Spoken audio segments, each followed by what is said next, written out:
बहुत बहुत स्वागत है। आप लोग कैसे हैं? आशा है आप लोग बहुत ही अच्छे होंगे। तो हम लोग अरिहंत एनसीईआरटी एमसीक्यू बुक से जो है हम लोग देख रहे हैं। इस क्रम में जो हम लोग आज जो देखने वाले हैं यानी हिस्ट्री में जो है अध्याय 6 महाजन पद काल से संबंधित प्रश्नों को देखने वाले हैं। इससे पहले हम लोग जो है 5 तक देख चुके हैं, उसका प्ले लिस्ट बना है, आप देख सकते हैं। तो चलिए प्राचीन भारत में जो है महाजन पद काल से संबंधित प्रश्नों को देखते हैं। इसमें जो है व्याख्या के साथ दिए गए हैं और इसमें क्लास 6 से लेकर जो है 12 तक के एनसीईआरटी बुक से जो है लिए गए हैं आपके। तो यह काफ़ी इंपॉर्टेंट बुक है। तो चलिए शुरू करते हैं। अगर आप चैनल पर नए हो तो चैनल को लाइक और सब्सक्राइब जरूर करें। चलिए देखते हैं। देख सकते हैं महाजन पद से संबंधित सबसे पहला प्रश्न है आपका, महाजन पदों का जो है विकास से संबंधित है कि महाजन पद काल की जो है आरंभिक मान्यताओं से संबंधित निम्नलिखित कथनों पर विचार कीजिए और कौन से कथन आपके सही हैं। तो देखा जाए तो लगभग 500 ईसा पूर्व तक जो है कुछ यह जनपद अत्यधिक शक्तिशाली हो गए, या सही आपके। शक्तिशाली जनपद महाजनपद कहलाने लगे थे आपके, ये भी सही है आपका।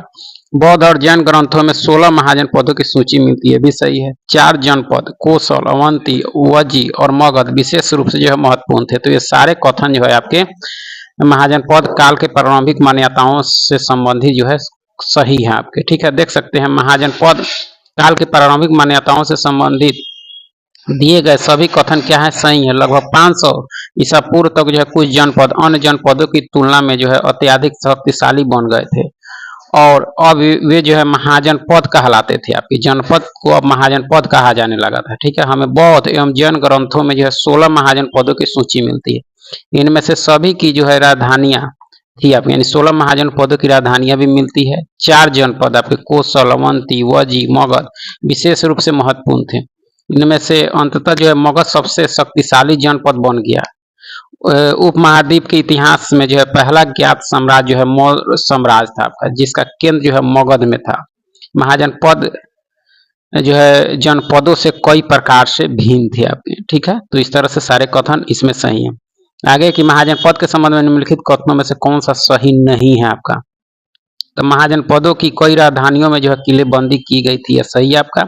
अधिकतर महाजन पदों की एक राजधानी होती थी, यह सही है आपका। राजधानियों की जो है किलेबंदी केवल पत्थर से की जाती थी, यह कथन सही नहीं है। तीसरा कथन सही नहीं है। चौथा है कि अन्य राजाओं के आक्रमण से बचने के लिए किलेबंदी की जाती थी, यह कथन सही है। तीसरा कथन सही नहीं है, क्योंकि महाजन पद कालीन राजधानियों की जो है किलेबंदी लकड़ी, ईंट तथा पत्थर तीनों से की जाती थी। ठीक है, तो इसलिए जो है यह तीसरा में कह रहा था सिर्फ पत्थर से, लेकिन ये आपके ईंट, पत्थर, लकड़ी से की जाती थी। किलेबंदी के लिए जो है लकड़ी, ईंट या पत्थर की जो है ऊंची दीवारें बनाई जाती थी। ज्ञातव्य है कि धार्मिक साहित्य स्रोतों में जो है महाजन पदों की संख्या 16 बताई गई है।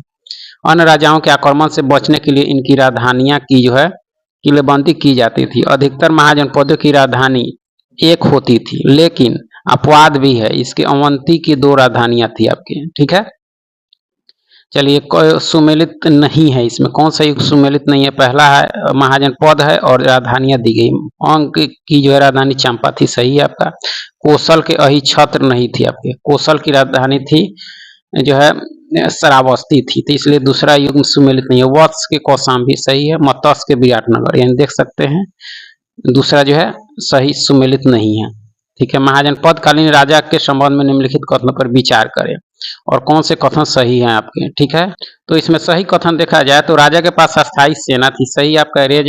सेना को जो है भुगतान आहत सिक्कों में होता था, ये भी सही है। सेना को केवल जो है बुद्ध के यानी युद्ध के समय बहाल किए जाते थे, यह कथन सही नहीं है। तीसरा कथन सही नहीं है। महाजन पद जो है कालीन राजा के संबंध में पहला दूसरा सही है। महाजन पद काल में राजा की शक्ति में जो बढ़ोतरी हुई, अब जो है राजा अस्थायी सेना रखने लगा था आपका। ठीक है, सिपाहियों को नियमित वेतन देकर जो है पूरे वर्ष रखा जाता था। कुछ भुगतान संभवतः आहत सिक्कों के रूप में होता था। आहत सिक्के धातु की जो है चादर को काट कर जो है बनाए जाते थे। इन पर कुछ जो है लिखा हुआ नहीं होता था, बल्कि ठप्पे द्वारा कुछ चिन्ह जो है बनाए जाते थे। तीसरा सही नहीं है, क्योंकि सेना की बहाली महाजन पद काल में केवल युद्ध के समय न बल्कि नियमित रूप से होने लगी थी आपका। ठीक है, कर से संबंधित निम्नलिखित विकल्पों पर विचार कीजिए और महाजन पद के काल में जो है लगने वाले कर में उपयुक्त में से कौन से शामिल थे आपके। कौन कर जो है महाजन पद के काल में समय जो लिए जाते थे, तो फसलों पर लगाए गए कर भी होते थे, कारीगरों के ऊपर लगाए गए कर भी थे, पशुपालकों को जानवरों या उसके उत्पाद के रूप में भी कर लगाए जाते थे, व्यापारियों को जो है सामान पर कर देना पड़ता था। तो ये सारे कर शामिल थे आपके, ठीक है, महाजन पद काल में। देख सकते हैं महाजन पद काल में लगने वाले कर के संबंध में सभी कथन सही है। महाजन पद के राजा विशाल किले बनवाते थे, वह जो है और बड़ी सेना रखते थे, इसलिए जो है उन्हें प्रचुर संसाधनों की आवश्यकता होती थी। इसके लिए उन्हें जो है कर्मचारियों की भी आवश्यकता होती थी। अतः जो है महाजन पदों के राजा लोगों द्वारा जो समय समय पर लगाए गए उपहारों पर जो है निर्भर न रहकर अब जो है नियमित रूप से कर वसूलने लगे थे। ये निम्नलिखित प्रकार से थे आपके: फसलों पर लगाए गए कर, कारीगरों के ऊपर लगाए गए कर, पशुपालकों को जो है जानवरों या उसके उत्पाद के रूप में लिए जाने वाले कर, व्यापारियों को जो है सामान पर देना पड़ता था आपका। ये सब कर थे आपके महाजन पद काल में, ठीक है। आगे की महाजन पद कालीन आर्थिक व्यवस्था के संबंध में निम्नलिखित कथनों पर विचार कीजिए, कौन से कथन सही नहीं है आपके। तो व्यापारियों को जो है सामान खरीदने बेचने पर जो है कर नहीं देना पड़ता था, जबकि देना पड़ता था, तो इसलिए सही नहीं है। दूसरा, खेटकों तथा जो संग्राहकों को जंगल से प्राप्त वस्तुएं कर के रूप में देनी होती थी, ये भी सही है आपका। यानी दूसरा सही है, पहला सही नहीं है, सिर्फ पहला सही नहीं है, क्योंकि व्यापारियों को जो है सामान खरीदने बेचने पर भी जो है कर देना पड़ता था। यह जो है कर सिक्कों अथवा जो है वस्तु के रूप में लिया जाता था आपका, ठीक है, तो इसलिए पहला सही नहीं है आपका। चलिए आगे है कि बिहार में स्थित अंग महाजन पदों में निम्नलिखित में से कौन से जिले शामिल थे आपके। अंग के अंतर्गत कौन कौन जिले शामिल थे आपके, तो मुंगेर और भागलपुर, ठीक है। बिहार में स्थित अंग में जो है आधुनिक मुंगेर और भागलपुर जिले शामिल थे। महाजन पदों की जो है क्षेत्रीय अवस्थिति के अनुसार पूरब से शुरू करने पर जो है पहले स्थान पर अंग महाजन पद था। यह बिहार में स्थित था। अंग की राजधानी चंपा थी। यहाँ से जो है ईसा पूर्व 6ठी सदी से जो है आबादी होने के प्रमाण जो है मिलते हैं। यहाँ जो है 5वीं सदी ईसा पूर्व को जो लगभग का मिट्टी किला मिलता है आपको, लगभग का जो है मिट्टी का किला मिलता है। अंतोगत्वा अंग जनपद को जो है पड़ोस के शक्तिशाली मगध राज ने अपने राज में मिला लिया था। तो इस तरह से देख सकते हैं। आगे है कि महाजन पद काल में कृषि से संबंधित निम्नलिखित कथनों में से कौन से सही नहीं है आपके। जो है कृषि से संबंधित कौन से कथन सही नहीं है, तो लकड़ी की जगह लोहे के जो है फाल का प्रयोग होने लगा, यह सही है आपका। धान को जो है छिड़क कर उपजाने के बजाय पौधों के जो है रोपने की विधि अपनाई गई, ये भी सही है। खेती के कार्य केवल भूमिहीन खेतिहर मजदूरों से कराया जाने लगा, यह सही नहीं है आपका। खाद्यान्न फसलों के उत्पादन में वृद्धि, ये सही है।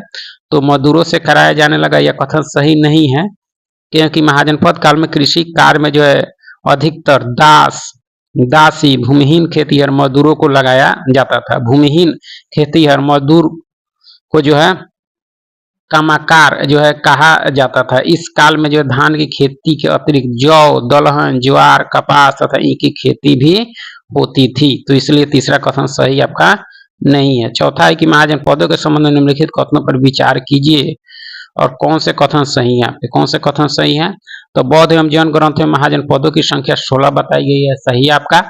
इन ग्रंथों में महाजन पदों के नाम की सूची एक समान है, यह कथन सही नहीं है, ठीक है। असमक दक्षिण भारत में स्थित एकमात्र महाजन पद थी, यह सही है। पहला और तीसरा कथन ही सही है, दूसरा कथन सही नहीं है आपका।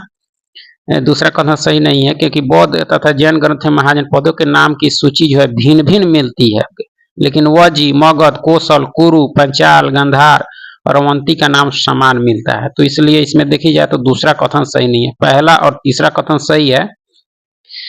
बौद्ध ग्रंथ उत्तर निकाय तथा जैन ग्रंथ भगवती सूत्र में महाजन पदों की संख्या 16 बताई गई है। इसमें जो है अस्मक जो है एकमात्र महाजन पद है दक्षिण भारत में जो है गोदावरी नदी के किनारे स्थित था आपका, ठीक है। चलिए आगे है कि 6ठी शताब्दी ईसा पूर्व में जो है गणराज के संबंध में निम्नलिखित कथनों पर विचार कीजिए और कौन से कथन सही हैं आपके। तो गणराज में जो है शक्ति परिवारों और कुलों के जो है प्रमुखों के हाथों में रहती थी, यह जो है क्या है, सही है। गणराज में वंशानुगत राजा का प्रचलन था, यह कथन सही नहीं है क्योंकि राजा का भी चुनाव होता था। शाक और लिच्छवी वंशों के जो है अपने प्रसिद्ध गणराज थे, यह कथन सही है आपका। ठीक, तो 6ठी शताब्दी ईसा पूर्व में गणराज के संबंध में पहला और तीसरा सही है। महाजनपद काल में गणराज ऐसा शासन होता था जिसमें जो है शक्ति परिवारों और कुलों के प्रमुखों या जो है कुछ चुने हुए व्यक्तियों के या किसी चुने हुए मुखिया के हाथ में रहती थी। शाक और लिच्छवी वंशों के अपने जो है प्रसिद्ध गणराज थे। इनका क्षेत्र वर्तमान के जो है उत्तरी बिहार में स्थित था आपका। ठीक है, कथन 2 सही नहीं, क्योंकि गणराज में वंशानुगत राजा का नहीं बल्कि चुने हुए राजा का प्रचलन था। यह जनता द्वारा चुने जाते थे, इसलिए इनका जो है नाम गणराज था आपका। ठीक है, आगे की ईसा पूर्व 6ठी शताब्दी में राजा के सामने कौन से कथन सही नहीं है आपके, नहीं है आपका। ठीक है, कौन से कथन सही नहीं है आपके, तो देखी जाए तो राजा समाज और धर्म का रक्षक था, सही है। राजा की स्थिति शक्तिशाली हो गई थी, ये भी सही है। अमात राजा को दैवी शक्ति तथा गुणों से संपन्न कराता था, अमात नहीं कराता था, यह कथन सही नहीं है। ठीक है, पुरोहित होता था कराने वाला, पुरोहित राजा का मुख्य सलाहकार होता था, यह कथन सही है। तीसरा कथन सही नहीं है आपका, क्योंकि इस शताब्दी में अमात नहीं बल्कि पुरोहित राजा की दैवी शक्ति तथा जो है गुणों से संपन्न बनाता था, यानी पुरोहित बनाता था। पुरोहित ब्राह्मण होता था। राजतंत्र के मामले में जो है ब्राह्मणों का कहना था कि राजा कोई समान जो है मनुष्य न होकर देवता के समान है, और ब्राह्मण ही जो है कुछ अनुष्ठान करके राजा को जो है दैवी शक्ति तथा गुणों से संपन्न बना देता था। राजा इस काल में शक्तिशाली बन गया था, वह समाज और धर्म का जो है रक्षक था। पुरोहित राजा का जो है मुख्य सलाहकार होता था। ठीक है, चलिए सूची 1 में नगर दिए गए हैं और उसकी अवस्थिति दी गई है, इसको मिलान करना है। प्रतिष्ठान आपके उत्तरी दक्कन, भृंगु कक्ष जो आपके गुजरात में भरौच, चंपा बिहार, ताम्रलिपि गंगा के मुहाने की भूमि में आपका। ठीक है, तो इस तरह से इसका ऑप्शन 2 के साथ मिला सकते हैं। देख सकते हैं महाजनपद कालीन महत्वपूर्ण नगर उत्तरी दक्कन में महाराष्ट्र के जो है औरंगाबाद के पास स्थित था आपका प्रतिष्ठान आपका। ठीक है, इसका अन्य नाम पैठन था आपका। भृंगु कक्ष गुजरात के भरौच में स्थित प्रमुख बंदरगाह है। भृंगु कक्ष का जो है अर्थ होता है ऊंचा तट प्रदेश आपका। ठीक है, चंपा बिहार में जो है स्थित अंग महाजनपद की राजधानी तथा जो है महत्वपूर्ण नगर था। यह जो है रेशम उत्पादन के लिए जाना जाता था, चंपा आपका। ठीक है, ताम्रलिप्ति गंगा के मुहाने की जो है भूमि में जो है पश्चिम बंगाल के मिदनापुर में स्थित था आपका। प्राचीन काल में यह एक महत्वपूर्ण बंदरगाह था आपका। इस तरह से इसका मिलान कर सकते हैं। ठीक है, ईसा पूर्व 6ठी सदी में जो है महाजनपदों के निर्माण में जो है सहायक कारकों के संबंध में निम्नलिखित कथनों पर विचार कीजिए। तो सहायक कारक में कौन से कथन सही है आपके, देखी जाए तो सहायक कारकों में जो है आपका कि लोहे का व्यापक प्रयोग होने से महाजनपदों का निर्माण आरंभ हुआ। ठीक है, नए कृषि उपकरणों की सहायता से अधिक अनाज उत्पन्न होने लगा था। तो ये दोनों कथन क्या है आपके सही है। ठीक है कि कथन और 2 कथन दिए कौन से सही है और कौन से गलत है आपके। पहला कथन है कि महाजनपदों के जो है शासक केवल किसानों से नियमित रूप से कर वसूलते थे, यह कथन सही नहीं है। दूसरा है कि औजार बनाने और कृषि में उन्नति ने जो है अनाज की अधिक पैदावार को बढ़ाया, यह कथन सही है। पहला गलत है, दूसरा सही है आपका। महाजनपदों के शासक केवल जो है किसानों से नियमित रूप से कर नहीं वसूलते थे, किसानों के साथ साथ जो है कारीगर, शिकारी और संग्रहकर्ता भी जो है कर देते थे। औजार बनाने और कृषि में उन्नति ने जो है अनाज की अधिक जो है पैदावार को बढ़ाया आपका। लगभग 250 वर्ष पहले कुछ जनपद बड़े हो गए थे। बड़े और अधिक महत्वपूर्ण जनपदों को जो है महाजनपद कहा जाता था। महाजनपद के कुछ उदाहरण जो है मगध, कौशल, अंग, पंचाल आदि आपके। इस काल में किसान करों का जो है मुख्य स्रोत थे। कृषि उपज का जो है 6ठा भाग जो है कर के रूप में जो है वसूल किया जाता था, लेकिन किसानों के साथ साथ कारीगर, शिकारी और संग्रहकर्ता भी कर देते थे। लोहे के औजार के उपयोग ने जो है कृषि के क्षेत्र को जो है बढ़ाने में सहायता की। इससे फसल की उपज में जो है सुधार करने में सहायता मिली। औजार बनाने की प्रगति में जो है कृषि में जो फसल की उपज में वृद्धि हुई। तो इस तरह से देख सकते हैं। चलिए ईसा पूर्व जो है 6ठी सदी के जो है निम्नलिखित महाजनपदों को जो है पश्चिम से पूर्व की ओर जो है क्रम में व्यवस्थित कीजिए। पश्चिम से पूर्व की ओर तो मत्स्य, कौशल, काशी, मगध, उसके बाद अंग आपका। ठीक है, मत्स्य जो है वर्तमान में राजस्थान में स्थित है। इसकी राजधानी विराटनगर थी। इसके जो है अंतर्गत जयपुर, अलवर, भरतपुर के क्षेत्र आते थे। कोसल वर्तमान में उत्तर प्रदेश में स्थित है। इसकी राजधानी श्रावस्ती थी। इसके अंतर्गत फैजाबाद, गोंडा, बहराइच क्षेत्र शामिल थे आपके, ठीक है। काशी वर्तमान के उत्तर प्रदेश में स्थित है। इसकी राजधानी वाराणसी थी। इसके अंतर्गत जो है आपके वाराणसी के आसपास के क्षेत्र भी शामिल थे। मगध वर्तमान के जो है बिहार में स्थित है। इसकी राजधानी गिरिब्रज या राजगिरी थी। और अंग वर्तमान के जो बिहार में स्थित है। इसकी राजधानी चंपा थी आपका, ठीक है। उसके बाद आपके यहाँ से मगध से संबंधित प्रश्न शुरू होंगे। आपके मगध के शासक बिंबिसार के संबंध में कौन सा कथन सही नहीं है आपका, तो वह यह जो हर्यक कुल का तथा जो महावीर स्वामी का समकालीन था, यह कथन सही नहीं है। उसने अंग देश पर जो अधिकार कर लिया, सही है। उसकी पहली पत्नी कौशल राज की पुत्री थी, सही है। काशी का जो है राज उसे दहेज में मिला था, यह भी कथन सही है। तो बिंबिसार के संबंध में पहला कथन सही नहीं, क्योंकि बिंबिसार महावीर स्वामी का नहीं बल्कि महात्मा बुद्ध का समकालीन था। यह हर्यक वंश तथा जो मगध साम्राज्य का वास्तविक संस्थापक था, ठीक है। उसने अंगराज को जो है जीतकर मगध साम्राज्य में मिलाया तथा जो है अपने पुत्र अजातशत्रु को वहां का शासक नियुक्त किया आपका, ठीक है। उसकी प्रथम पत्नी जो है कौशल देवी, कौशल राजा प्रसेनजीत की बहन थी तथा दूसरी पत्नी लिच्छवी राजकुमारी चेलना थी। उसे जो है काशी का क्षेत्र दहेज के रूप में दिया गया था। तो इस तरह से देख सकते हैं आप, ठीक। अवंती के संदर्भ में निम्नलिखित कथनों पर विचार कीजिए और कितने कथन सही हैं आपके। तो मगध की जो है असली शत्रुता अवंती से थी, जिसकी राजधानी उज्जैन में थी, सही है। उसके राजा चंड प्रघोत महासेन जो है कि बिंबिसार से लड़ाई हुई थी, ये भी सही है। बिंबिसार ने अपने राजवैद्य जीवक को जो है अवंती के राजा चंड प्रघोत महासेन के उपचार के लिए जो है भेजा था। तो ये सारे कथन सही हैं आपके, ठीक है। अवंती के संदर्भ में दिए गए सारे कथन सही हैं। मगध की शत्रुता अवंती से थी, जिसकी राजधानी उज्जैन में थी।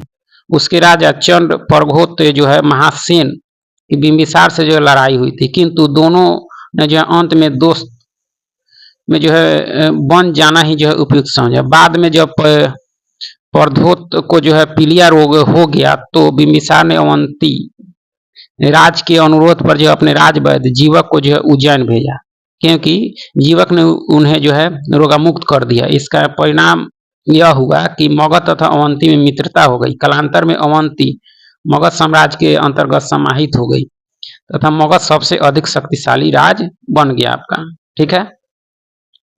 मगध के शासक अजातशत्रु के संबंध में निम्न कथनों पर विचार कीजिए और कौन से कथन सही है अजातशत्रु के संबंध में। पहला है कि उसने अपने पिता की हत्या कर सिंहासन पर कब्जा किया था, यह सही है। उसने वैशाली को मगध साम्राज्य में मिला लिया, भी सही है। उसने पाटलिपुत्र के लिए बंदी करवाई, यह कथन सही नहीं है। तीसरा कथन सही नहीं है आपका, ठीक है। तीसरा कथन सही नहीं है क्योंकि पाटलिपुत्र के लिए बंदी अजातशत्रु ने नहीं बल्कि उसके पुत्र उदयन ने की थी, ठीक है। पहला और दूसरा सही है। बिंबिसार के बाद उसका पुत्र अजातशत्रु 492 से 460 ईसा पूर्व सिंहासन पर बैठा। आगे है कि मगध के संबंध में निम्नलिखित कथनों पर विचार कीजिए और उपयुक्त में से कितने जो है यानी कौन से कथन सही है आपके मगध के संबंध में, कौन से कथन सही है। तो उदयन ने जो है पटना में गंगा और पुनपुन के संगम पर एक जो है किला बनाया था, यह कथन सही नहीं है आपका, ठीक है। महापद्मनंद ने जो है एक रात की उपाधि धारण की थी, यह सही है। शिशुनाग ने जो अवंती राज को मगध में मिलाया, यह सही है। तो पहला कथन जो है मगध के संबंध में सही नहीं है आपका, पहला कथन सही नहीं क्योंकि उदयन ने पटना में जो है गंगा और सोन नदी के संगम पर किला बनाया था। गंगा और सोन पर, इसमें दिया आपके पुनपुन, इसलिए पहला कथन सही नहीं है। दूसरा और तीसरा कथन सही है। पुराणों के अनुसार नंद वंश के संस्थापना महापद्म नंद ने की थी आपके, इसकी नंद वंश की स्थापना। उसने जो है एक रात और जो है एक छत्र की उपाधि धारण की थी। पुराणों में उसे जो है सौर छत्रांतक यानी क्षत्रियों का जो है नाश करने वाला तथा जो है भार्गव दूसरे परशुराम का अवतार कहा गया आपकी, ठीक है, महापद्मनंद को। शिशुनाग ने जो अवंती तथा वत्स महाजन पद पर जो अधिकार कर उसे मगध साम्राज्य में मिला लिया था। उसका जो है शासन बंगाल से लेकर मालवा तक विस्तृत था आपका, ठीक है। तो इस तरह से देख सकते हैं। आगे है कि मगध साम्राज्य पर शासन करने वाले राजवंशों को जो है सही क्रम में व्यवस्थित कीजिए मगध पर।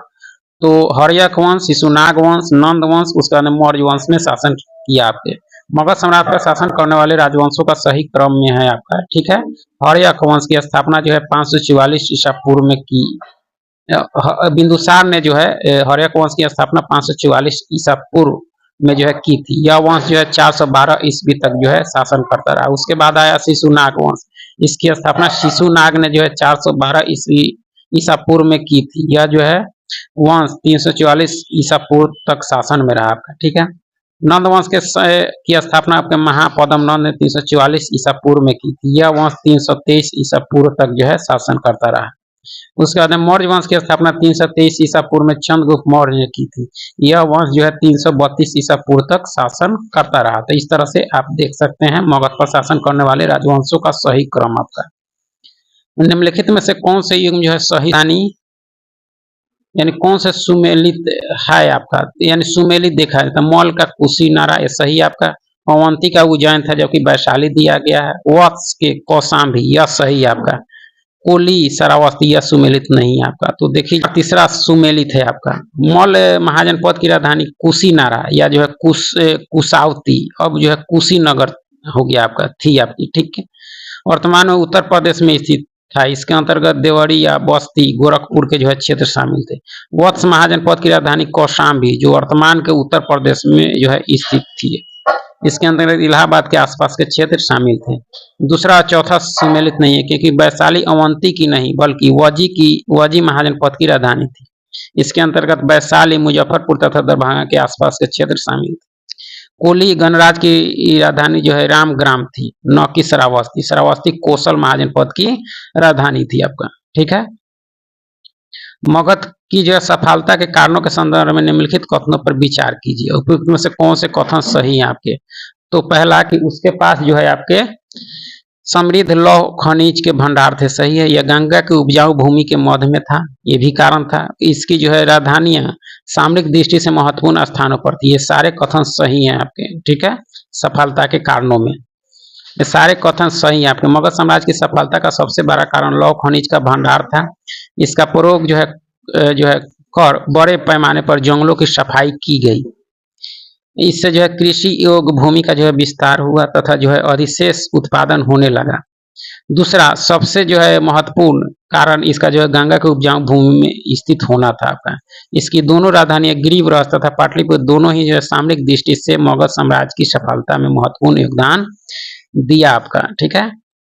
शिशुनाग वंश के संबंध में निम्नलिखित कथनों पर विचार कीजिए और उपयुक्त में से कौन से कथन सही है शिशुनाग वंश के संबंध में। तो शिशुनागों ने जो है राजधानी को कुछ समय के लिए वैशाली में स्थानांतरित किया था, सही आपका। अवंती की शक्ति को तोड़ना शिशुनागों की जो है सबसे बड़ी उपलब्धि थी। तो यह दोनों कथन सही है आपके, ठीक है। शिशुनागों के संबंध में दिए गए दोनों कथन सही है। उदयन के बाद जो है शिशुनागों के वंश का जो है शासन शुरू हुआ, जिन्होंने जो है राजधानी को कुछ समय के लिए जो वैशाली में स्थानांतरित किया। अवंती जिसका जो है राजधानी उज्जैन थी की जो है शक्ति को तोड़ना उनकी जो है सबसे बड़ी उपलब्धि थी। इसके साथ ही जो अवंती और मगध के बीच की जो है 100 साल पुरानी शत्रुता का जो है अंत हो गया। इसके बाद जो है अवंती राज मगध साम्राज्य का जो है हिस्सा बन गया और मौर्य साम्राज्य के अंत समय तक यानी मौर्य साम्राज्य के जो है अंत समय तक जो है बना रहा मौर्य साम्राज्य, ठीक है।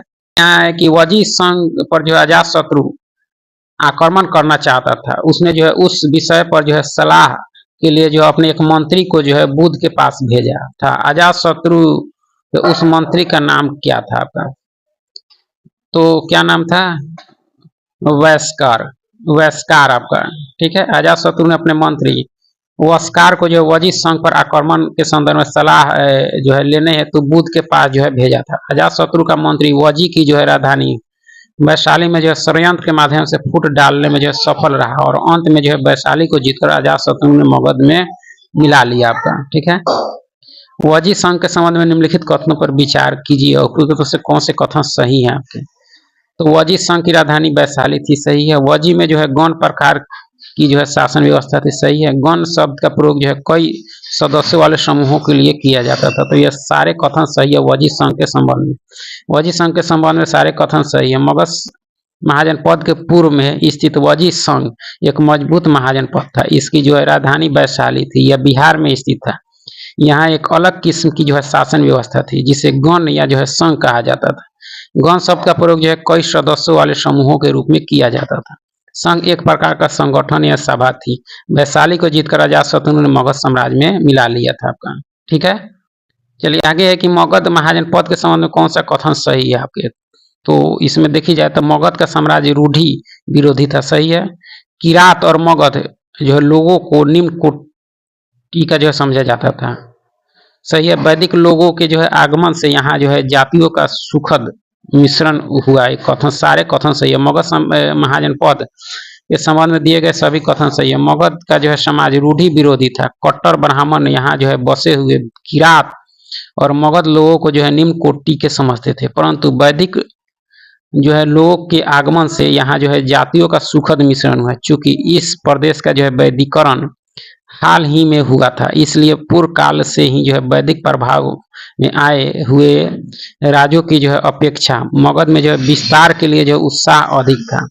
इन्हीं सब कारणों से जो है मगध दूसरे राज्यों को जो है हराने में और भारत में जो है प्रथम साम्राज्य स्थापित करने में सफल रहा आपका, ठीक है। महाजनपद काल में जो अनाज रखने के लिए किस पात्र का जो उपयोग किया जाता था, तो चित्रित धूसर मृद भांड का आपका, ठीक है। मगध महाजनपद में अनाज रखने के लिए चित्रित धूसर मृद भांड का जो उपयोग किया जाता था। इस प्रकार के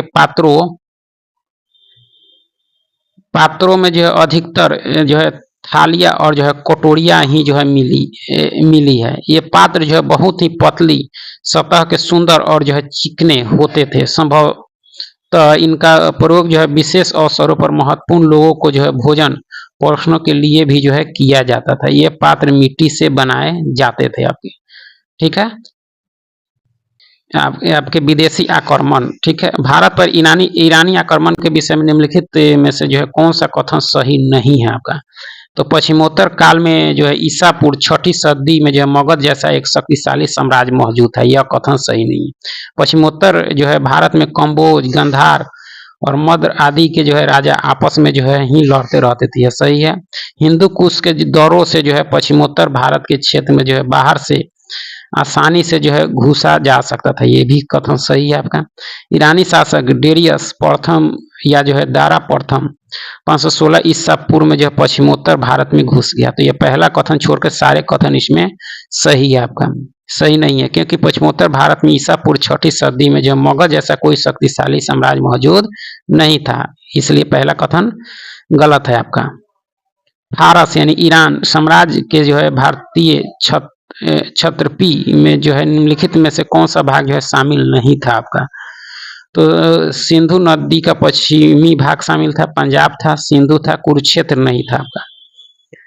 फारस यानी ईरान साम्राज्य के भारतीय जो है क्षत्रप में जो है कुरुक्षेत्र यानी हरियाणा शामिल नहीं था, यहाँ तक ईरानी आक्रमणकारी नहीं पहुंच पाए थे। भारतीय जो है क्षत्रपी में जो है सिंधु पश्चिमोत्तर सीमा प्रांत तथा पंजाब का जो है सिंधु नदी के जो है पश्चिम वाला भाग तथा यह जो है साम्राज्य का जो है सबसे अधिक आबाद और उपजाऊ भाग था। डेरियस प्रथम के 3 अभिलेखों बेहिस्तून, पार्सिपोलिस तथा जो है नक्सेरुस्तम से यह जो है सिद्ध होता है कि उसी ने जो है सर्वप्रथम सिंधु नदी के तटवर्ती भारतीय भूभागों को जो है अधिकृत किया आपका, ठीक है। ईरानी शासक के जो है क्षयास्त्र के संबंध में निम्नलिखित कथनों पर विचार कीजिए। तो उपरोक्त में से कौन से कथन सही नहीं है आपके। तो यह जो है जर्सिस का उत्तराधिकारी था, यह कथन सही नहीं है। यह जो है यह आपके डेरियस प्रथम का उत्तराधिकारी था आपका, ठीक है। जरक्सिस उसी का जो है एक नाम था आपका, ठीक है। क्षयास्त्र के बाद जो है भारत में ईरानी साम्राज्य का अंत हो गया। दूसरा कि उसने जो है भारतीयों को अपनी फौज में जो शामिल किया, अब सही है आपका। उसने यूनानियों के विरुद्ध युद्ध में जो है भाग लिया, भी सही है। पहला कथन छोड़कर सारे कथन इसमें सही है, ठीक है। 6ठी सदी ईसा पूर्व में जो है प्रचलित टैलेट क्या था आपका। टैलेट क्या था, तो मुद्रा तथा जो है भार की जो है प्रतीक माप था आपका। 6ठी सदी ईसा पूर्व में जो है प्रचलित टैलेट मुद्रा तथा भार की जो है प्राचीन माप थी। राजस्व के रूप में जो है इसकी अदायगी होती थी। ईरानी साम्राज्य के जो है 20वें प्रांत यानी पंजाब और सिंध से जो है 360 टैलेट सोना जो है राजस्व के रूप में आता था, जो फारस के जो है सभी एशियाई प्रांतों से मिलने वाले जो है कुल राजस्व का 1/3 था आपका। ठीक है, आगे है कि भारत और ईरान के बीच जो है संपर्क के विषय में निम्नलिखित कथनों पर विचार कीजिए, उपयुक्त से कितने कथन जो है सही है आपके। तो इसमें केवल देखी जाए तो 2 कथन, यानी पहला कि भारत और ईरान का संपर्क लगभग 200 सालों तक बना रहा, यह सही है। इस संपर्क से जो भारत और ईरान के बीच व्यापार को बढ़ावा मिले, सही है। ईरानी लिपिकार कातिब भारत में जो है लेखन का एक जो है खास रूप ले आए, जो आगे चलकर जो है आर्मेइक नाम से मशहूर हुआ, काफी इंपॉर्टेंट है आपका। ठीक है, पहला दूसरा सही है। भारत और ईरान का यह संपर्क जो है लगभग 200 सालों तक बना रहा आपका। ठीक है, इससे जो है भारत और ईरान के बीच व्यापार को जो बढ़ावा मिला। इस संपर्क के जो है सांस्कृतिक परिणाम और भी जो है महत्वपूर्ण हुए। 3 सही नहीं, क्योंकि ईरानी लिपिकार भारत में जो है लेखन का एक खास रूप ले आए, जो आगे चलकर आर्मेइक नहीं बल्कि खरोष्टी नाम से जो मशहूर हुआ। यह लिपि जो है अरबी की तरह दाईं से बाईं ओर लिखी जाती थी। ईसा पूर्व 3री सदी में जो पश्चिमोत्तर भारत में जो अशोक के कुछ अभिलेख इसी लिपि में लिखी गई। यह लिपि ईसा की जो 3री सदी तक इस देश में चलती रही। तो इसमें देखना था आपके कितने कथन पहला और दूसरा सही था आपका, तीसरा कथन सही नहीं था आपका। ठीक है, भारत पर जो है ईरानी आक्रमण के प्रभाव के संबंध में निम्नलिखित कथनों पर विचार कीजिए और उपयुक्त में से कौन से कथन सही हैं आपके। तो अशोककालीन स्मारक विशेषकर घंटों के आकार के जो है गुंबज कुछ हद तक जो है ईरानी प्रतिरूपों पर आधारित थे, सही आपके। अशोक के जो है राज्यादेशों की जो है प्रस्तावना और उनमें जो है प्रयुक्त शब्दों में भी जो है ईरानी प्रभाव देखा जा सकता है। तो ये दोनों कथन क्या है, सही है आपके। ठीक है, भारत और ईरान आक्रमण के प्रभाव के संबंध में दिए गए दोनों कथन सही हैं। मौर्य वास्तुकला पर जो है ईरानी प्रभाव स्पष्ट रूप से जो है दिखाई पड़ता है। अशोककालीन स्मारक विशेषकर जो है घंटों के आकार के गुंबज कुछ हद तक जो है ईरानी प्रतिरूपों पर आधारित थे। अशोक के जो है राज्यादेशों की प्रस्तावना और जो है उनमें प्रयुक्त शब्दों में भी जो है ईरानी प्रभाव देखा जा सकता है। उदाहरण, ईरानी शब्द दीपी के लिए जो अशोककालीन लेखकों ने जो है लिपि शब्द का जो है प्रयोग किया। इसके अतिरिक्त यूनानियों को जो है भारत की अपार संपत्ति की जो जानकारी मिली वह जो है इन ईरानियों के द्वारा ही मिली थी आपका। इन जानकारी से भारत की संपत्ति के लिए जो है उनका लालच बढ़ गया और जो है अंततः भारत पर सिकंदर ने आक्रमण कर दिया आपका। ठीक है, भारत पर सिकंदर के आक्रमण के संदर्भ में निम्नलिखित कथनों पर विचार करें, तो कौन से कथन सही है। तो हेरोडोटस ने जो है भारत का वर्णन अपार संपत्ति वाले देश के रूप में किया था, यह सही है आपके।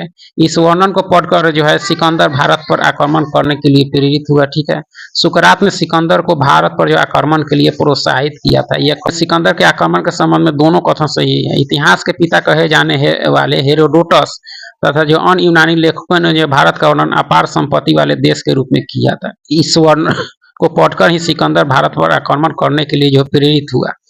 सिकंदर में जो है भौगोलिक अन्वेषण और जो है प्राकृतिक इतिहास के प्रति तीव्र इच्छा थी, जिसके कारण वह जो है भारत आना चाहता था। 3 सही नहीं, क्योंकि सुकरात ने नहीं बल्कि अरस्तु ने सिकंदर को जो है भारत पर आक्रमण करने के लिए प्रेरित किया था। ठीक है, तो इसमें जो है तीसरा कथन सही नहीं है। पहला कथन